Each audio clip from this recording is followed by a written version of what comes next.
Juan Rulfo. El llano en llamas. Sexto cuento. Talpa.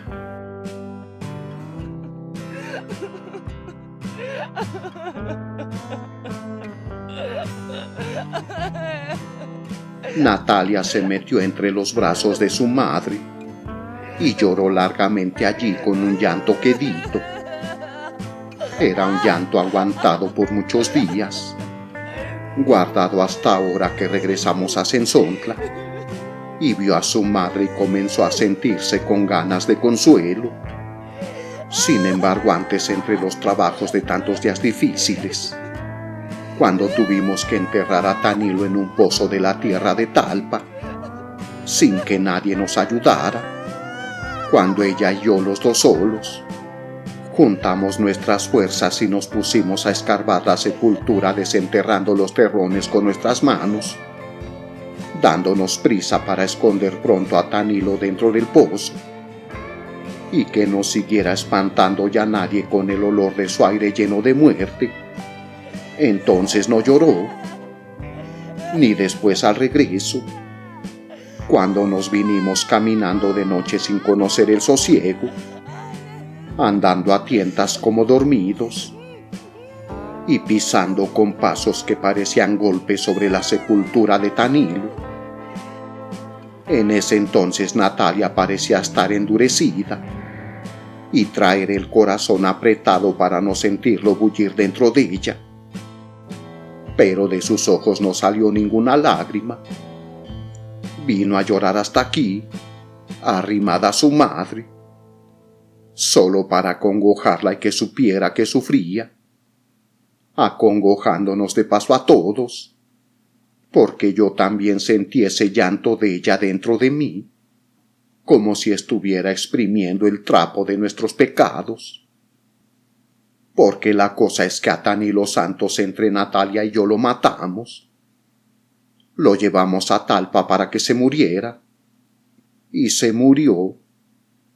Sabíamos que no aguantaría tanto camino, pero así todo lo llevamos empujándolo entre los dos, pensando acabar con él para siempre.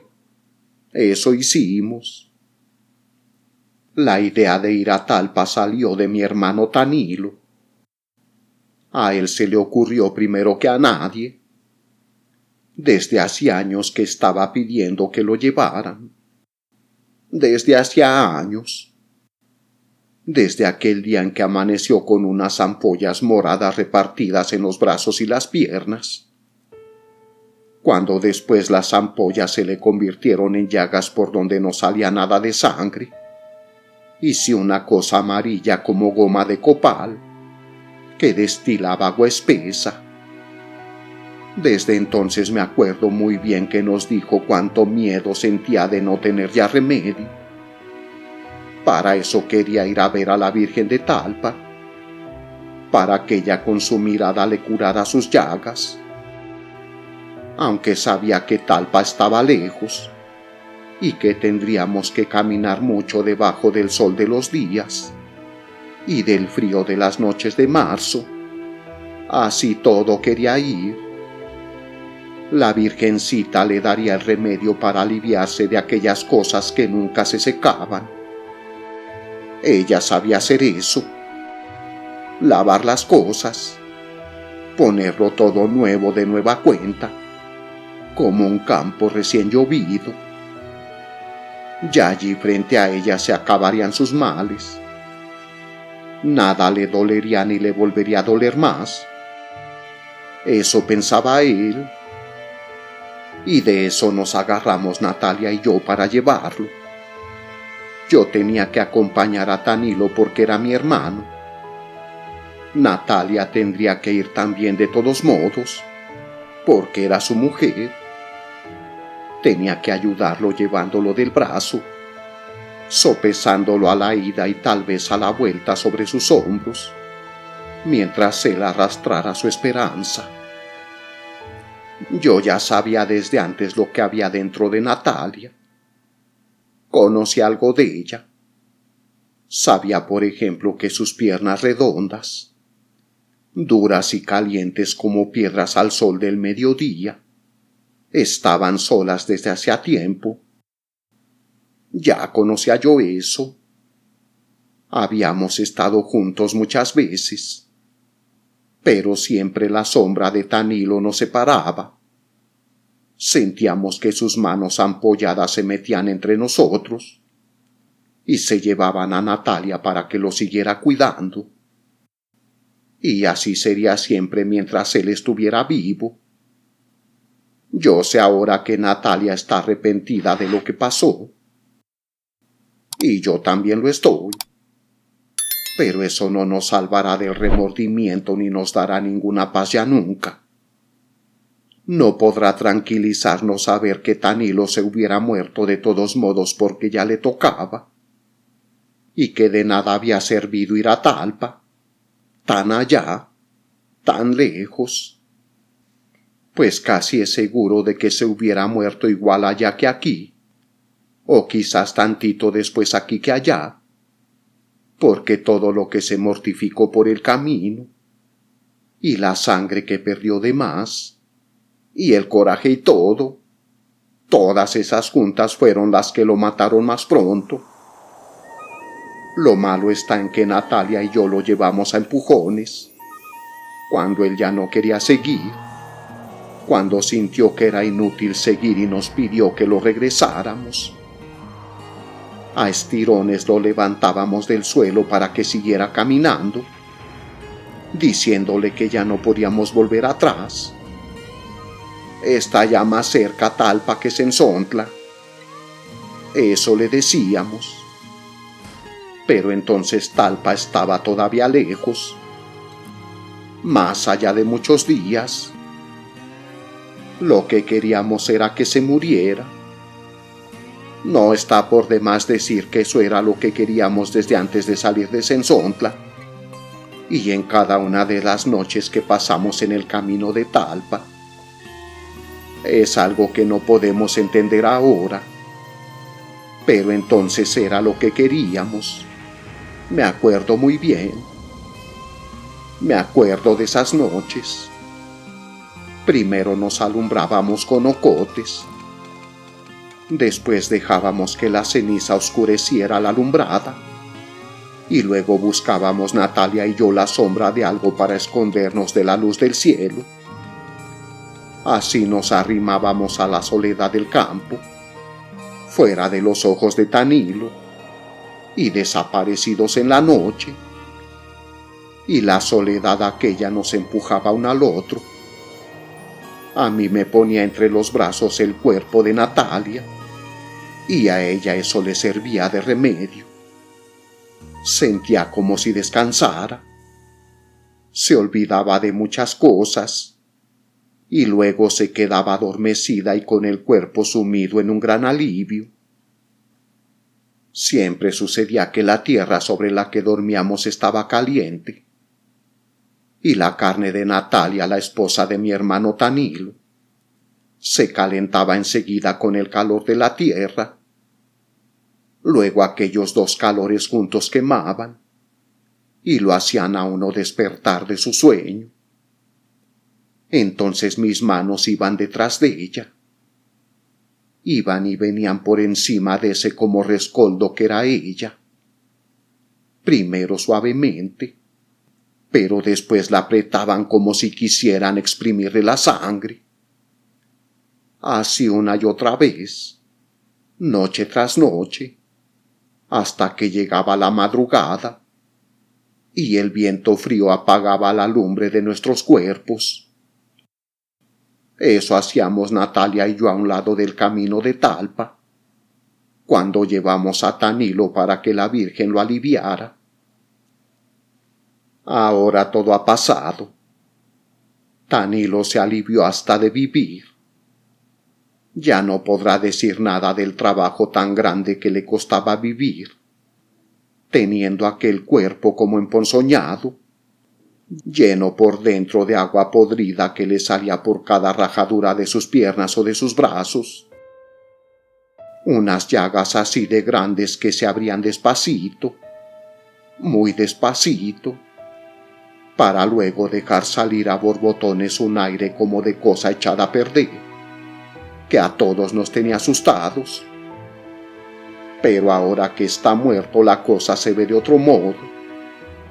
Ahora Natalia llora por él, tal vez para que él vea desde donde está todo el gran remordimiento que lleva encima de su alma.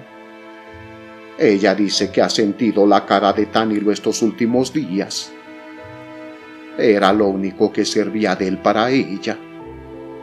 La cara de Tanilo, humedecida siempre por el sudor en que lo dejaba el esfuerzo para aguantar sus dolores. La sintió acercándose hasta su boca, escondiéndose entre sus cabellos, pidiéndole con una voz apenitas que lo ayudara. Dice que le dijo que ya se había curado por fin, que ya no le molestaba ningún dolor. Ya puedo estar contigo, Natalia. Ayúdame a estar contigo. Dice que eso le dijo.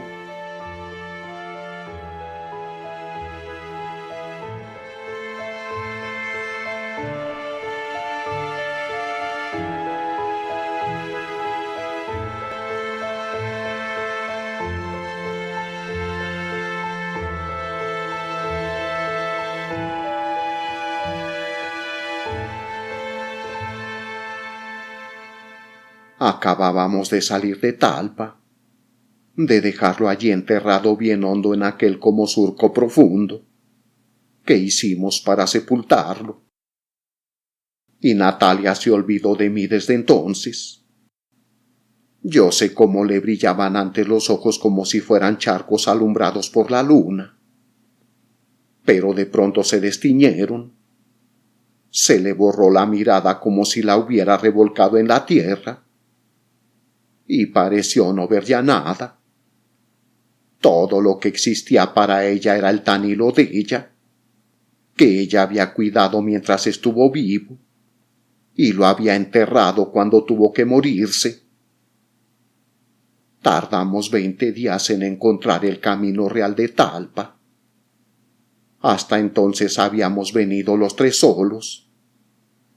Desde allí comenzamos a juntarnos con gente que salía de todas partes, que había desembocado como nosotros en aquel camino ancho parecido a la corriente de un río, que nos hacía andar a rastras, empujados por todos lados como si nos llevaran amarrados con hebras de polvo, porque de la tierra se levantaba con el bullir de la gente un polvo blanco como tamo de maíz, que subía muy alto y volvía a caer, pero los pies al caminar lo devolvían y lo hacían subir de nuevo.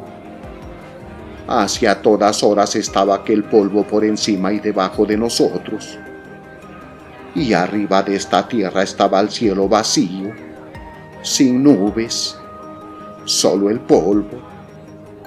Pero el polvo no da ninguna sombra. Teníamos que esperar a la noche para descansar del sol y de aquella luz blanca del camino. Luego los días fueron haciéndose más largos.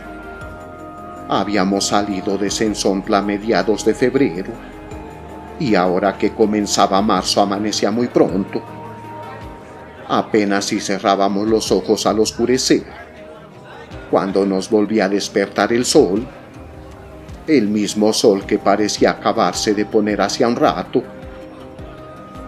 Nunca había sentido que fuera más lenta y violenta la vida como caminar entre un amontonadero de gente, igual que si fuéramos un hervidero de gusanos apelotonados bajo el sol, retorciéndonos entre la cerrazón del polvo, que nos encerraba a todos en la misma vereda y nos llevaba como acorralados.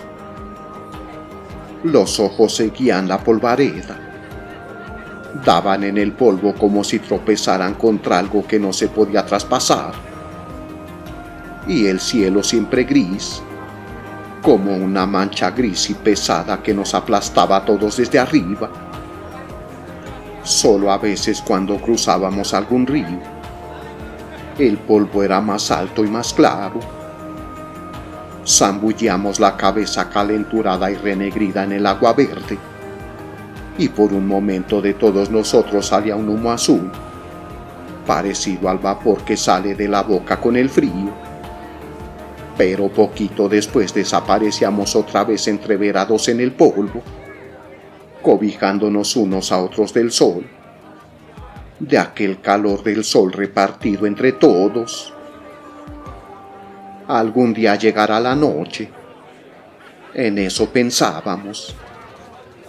Llegará la noche y nos pondremos a descansar. Ahora se trata de cruzar el día, de atravesarlo como sea para correr del calor y del sol. Después nos detendremos.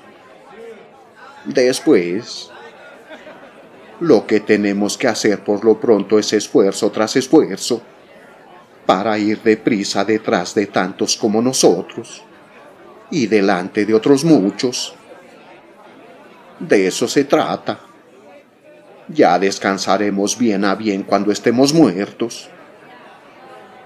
En eso pensábamos Natalia y yo, y quizá también Tanilo, cuando íbamos por el camino real de Talpa, entre la procesión, queriendo llegar los primeros hasta la Virgen, antes que se le acabaran los milagros. Pero Tanilo comenzó a ponerse más malo. Llegó un rato en que ya no quería seguir. La carne de sus pies se había reventado, y por la reventazón aquella empezó a salírsele la sangre. Lo cuidamos hasta que se puso bueno, pero así todo ya no quería seguir. Me quedaré aquí sentado un día o dos y luego me volveré a Sensontla. Eso nos dijo. Pero Natalia y yo no quisimos. Había algo dentro de nosotros que no nos dejaba sentir ninguna lástima por ningún Tanilo. Queríamos llegar con él a Talpa, porque a esas alturas, así como estaba, todavía le sobraba vida. Por eso, mientras Natalia le enjuagaba los pies con aguardiente para que se le deshincharan, le daba ánimos. Le decía que solo la Virgen de Talpa lo curaría. Ella era la única que podía hacer que él se aliviara para siempre. Ella nada más. Había otras muchas vírgenes, pero solo la de Talpa era la buena. Eso le decía Natalia.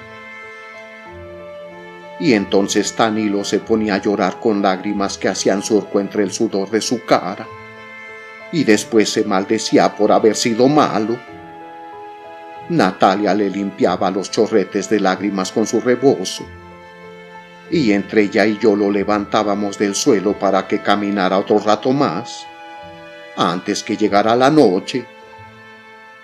Así a tirones fue como llegamos con él a Talpa. Ya en los últimos días también nosotros nos sentíamos cansados. Natalia y yo sentíamos que se nos iba doblando el cuerpo entre más y más. Era como si algo nos detuviera y cargara un bulto pesado sobre nosotros. Tanilo se nos caía más seguido, y teníamos que levantarlo y a veces llevarlo sobre los hombros. Tal vez de eso estábamos como estábamos, con el cuerpo flojo y lleno de flojera para caminar. Pero la gente que iba allí junto a nosotros nos hacía andar más aprisa. Por las noches aquel mundo desbocado se calmaba.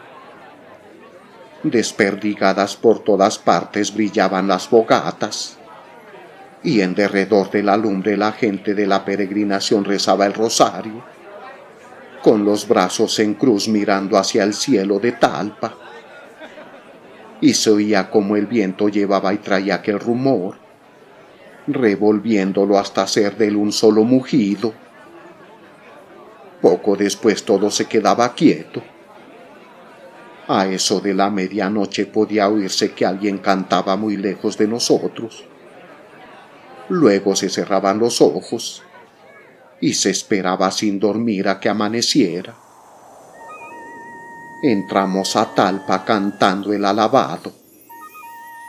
Habíamos salido a mediados de febrero y llegamos a Talpa en los últimos días de marzo, cuando ya mucha gente venía de regreso. Todo se debió a que Tanilo se puso a hacer penitencia. En cuanto se vio rodeado de hombres que llevaban pencas de nopal colgadas como escapulario, él también pensó en llevar las suyas. Dio en amarrarse los pies uno con otro con las mangas de su camisa, para que sus pasos se hicieran más desesperados. Después quiso llevar una corona de espinas. Tantito después se vendó los ojos, y más tarde, en los últimos trechos del camino, se hincó en la tierra y así, andando sobre los huesos de sus rodillas y con las manos cruzadas hacia atrás, llegó a Talpa aquella cosa que era mi hermano Tanilo Santos, aquella cosa tan llena de cataplasmas y de hilos oscuros de sangre, que dejaba en el aire al pasar un olor agrio como de animal muerto. Y cuando menos nos acordamos lo vimos metido entre las danzas. Apenas si nos dimos cuenta ya estaba allí, con la larga sonaja en la mano, dando duros golpes en el suelo con sus pies amoratados y descalzos. Parecía todo enfurecido, como si estuviera sacudiendo el coraje que llevaba encima desde hacía tiempo, o como si estuviera haciendo un último esfuerzo por conseguir vivir un poco más. Tal vez al ver las danzas se acordó de cuando iba todos los años a Tolimán, en el novenario del Señor, y bailaba la noche entera hasta que sus huesos se aflojaban, pero sin cansarse. Tal vez de eso se acordó y quiso revivir su antigua fuerza. Natalia y yo lo vimos así por un momento. Enseguida lo vimos alzar los brazos y azotar su cuerpo contra el suelo, todavía con la sonaja repicando entre sus manos salpicadas de sangre. Lo sacamos a rastras, esperando defenderlo de los pisotones de los danzantes, de entre la furia de aquellos pies que rodaban sobre las piedras y brincaban aplastando la tierra sin saber que algo se había caído en medio de ellos. A horcajadas, como si estuviera tullido, entramos con él en la iglesia. Natalia lo arrodilló junto a ella, enfrentito de aquella figurita dorada que era la Virgen de Talpa. Y Tanilo comenzó a rezar y dejó que se le cayera una lágrima grande, salida de muy adentro, apagándole la vela que Natalia le había puesto entre sus manos. Pero no se dio cuenta de esto. La luminaria de tantas velas prendidas que allí había le cortó esa cosa con la que uno se sabe dar cuenta de lo que pasa junto a uno. Siguió rezando con su vela apagada, rezando a gritos para oír que rezaba. Pero no le valió. Se murió de todos modos.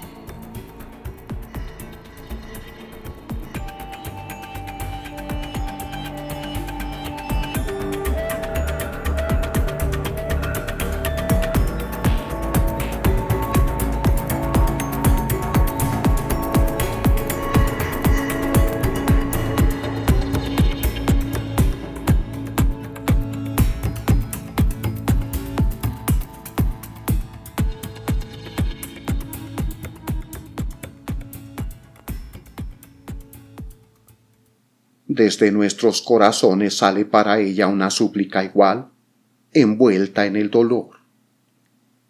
Muchas lamentaciones revueltas con esperanza. No se ensordece su ternura ni ante los lamentos ni las lágrimas, pues ella sufre con nosotros. Ella sabe borrar esa mancha y dejar que el corazón se haga blandito y puro para recibir su misericordia y su caridad. La Virgen nuestra nuestra madre que no quiere saber nada de nuestros pecados, que se echa la culpa de nuestros pecados, la que quisiera llevarnos en sus brazos para que no nos lastime la vida, está aquí junto a nosotros, aliviándonos el cansancio y las enfermedades del alma y de nuestro cuerpo agotado, herido y suplicante. Ella sabe que cada día nuestra fe es mejor, porque está hecha de sacrificios. Eso decía el señor cura desde allá arriba del púlpito. Y después que dejó de hablar, la gente se soltó rezando toda al mismo tiempo, con un ruido igual al de muchas avispas espantadas por el humo. Pero Tanilo ya no oyó lo que había dicho el señor cura. Se había quedado quieto, con la cabeza recargada en sus rodillas. Y cuando Natalia lo movió para que se levantara, ya estaba muerto. Afuera se oía el ruido de las danzas, los tambores y la chirimía, el repique de las campanas. Y entonces fue cuando me dio a mi tristeza ver tantas cosas vivas, ver a la Virgen allí, mero enfrente de nosotros dándonos su sonrisa, y ver por el otro lado a Tanilo como si fuera un estorbo. Me dio tristeza,